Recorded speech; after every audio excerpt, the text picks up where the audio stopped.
La seule raison pour laquelle je ne sais pas nager, c'est que je n'ai pas mis assez d'efforts dans cette activité. Alors, le sujet de cette vidéo, c'est d'aborder la notion d'effort, ou la notion de quoi êtes-vous capable pour atteindre votre but, pour atteindre par exemple un niveau de salaire, un métier, ou n'importe quel autre chemin qui vous fait envie. Cette vidéo vient en écho à une anecdote que j'ai eue avec ma copine très récemment. On marchait dans la rue et ma copine se plaignait. Et elle me disait, tu te rends compte, dans la rue, ces immigrants qui font la manche, qui sont là à supplier pour quelques centimes, pour de l'argent, en fait, j'ai appris récemment à la télévision qu'ils gagnaient encore plus d'argent que nous. C'est de la folie. Elle me dit, attends, ils peuvent se faire 2 000 euros, 3 000 euros par mois. Il y en a, je les vois à la fin de la journée, quand ils terminent de supplier, ils se barrent avec des iPhone X, etc. Enfin, ils sont pas du tout à plaindre, en fait, ils font la manche. Et alors moi, naturellement, je lui ai dit, eh bien, va dans la rue. Bah, si ces gens-là gagnent plus d'argent que toi, et visiblement, c'est un métier qui n'a pas besoin de compétences, tu n'as même pas besoin de diplôme. Le recrutement, j'imagine qu'il doit être expéditif, c'est-à-dire tu t'assois par terre, tu es recruté, et tu fais la pauvre, entre guillemets. Je lui ai dit, va dans la rue, fais ce travail, qu'est-ce que t'attends? Elle m'a dit, bah non. Alors moi, je lui ai dit, bah pourquoi bah non? Tu viens de te plaindre 10 minutes qu'ils gagnaient plus d'argent que toi, qu'ils étaient bien lotis, qu'ils avaient de belles maisons, de beaux iPhones mirobolants, mais tu veux pas faire ce travail, où est le problème? Elle m'a dit, bah non, je sais pas, je vais pas faire mendiante. Et c'est là que j'ai été piqué dans ma curiosité.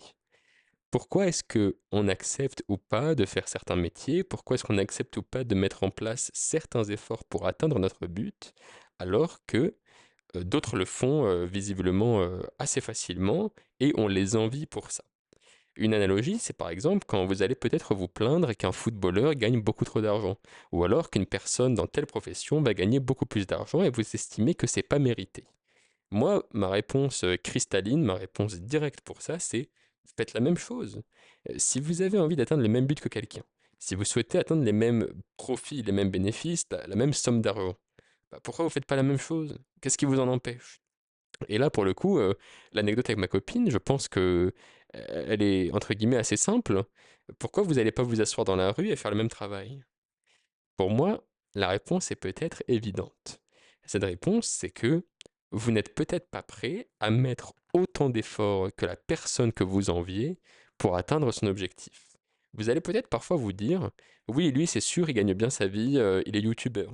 Lui c'est sûr, il gagne bien sa vie, il fait tel métier. Lui il est chirurgien, lui il est footballeur, lui il est dans la rue, il est mendiant, je me doute qu'il gagne plein d'argent. Ben, pourquoi vous ne faites pas la même chose?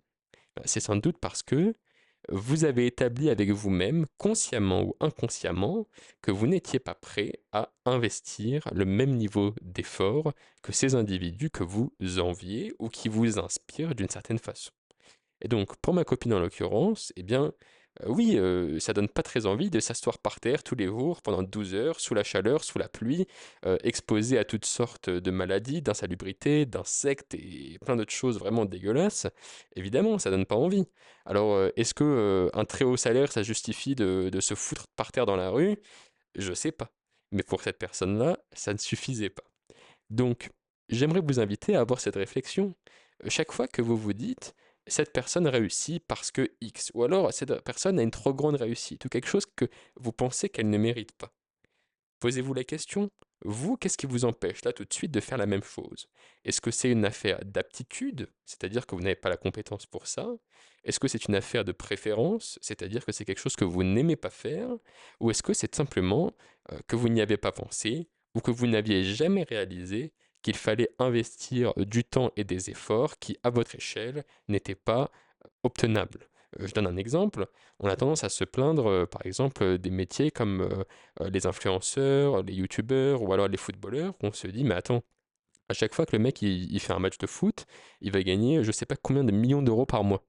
Mais est-ce que vous seriez prêt à vous entraîner 10 heures par jour, à avoir une alimentation très spécifique, à être constamment en entraînement, constamment en train de bouger, de voyager, à subir des sélections, à subir la pression, et tout ça avec d'un côté votre entraîneur, de l'autre côté votre équipe, avec votre famille encore d'un autre côté, et enfin les sponsors, les publicités et votre image. Eh bien, vous imaginez bien que ces personnes-là ne sont pas arrivées là où elles en sont par hasard. Alors, il y a toujours évidemment peut-être des raccourcis, des petits coups de piston ici et là, mais il n'en demeure pas moins que je pense, à titre personnel, que si l'on est capable de se plaindre, de pointer du doigt un individu, une profession ou autre, alors on devrait être capable également de se remettre en question et de se demander pourquoi moi, je n'y suis pas. Pourquoi ça ne marche pas pour moi? Pourquoi moi, je ne le fais pas? J'aimerais vous inviter à avoir cette réflexion et surtout à me dire dans les commentaires ce que vous en pensez et si vous, par exemple, vous seriez prêt à vous asseoir dans la rue pour demander de l'argent, par exemple, ou alors à faire une activité ou à investir des efforts dans, dans votre acquisition de compétences ou autre pour atteindre tel niveau de rémunération ou tel niveau d'épanouissement. Parce qu'il est souvent facile de pointer du doigt, mais moins facile de regarder vers soi pour savoir ce qu'il faut changer. Alors, je vous laisse me dire dans les commentaires et puis la parole est à vous.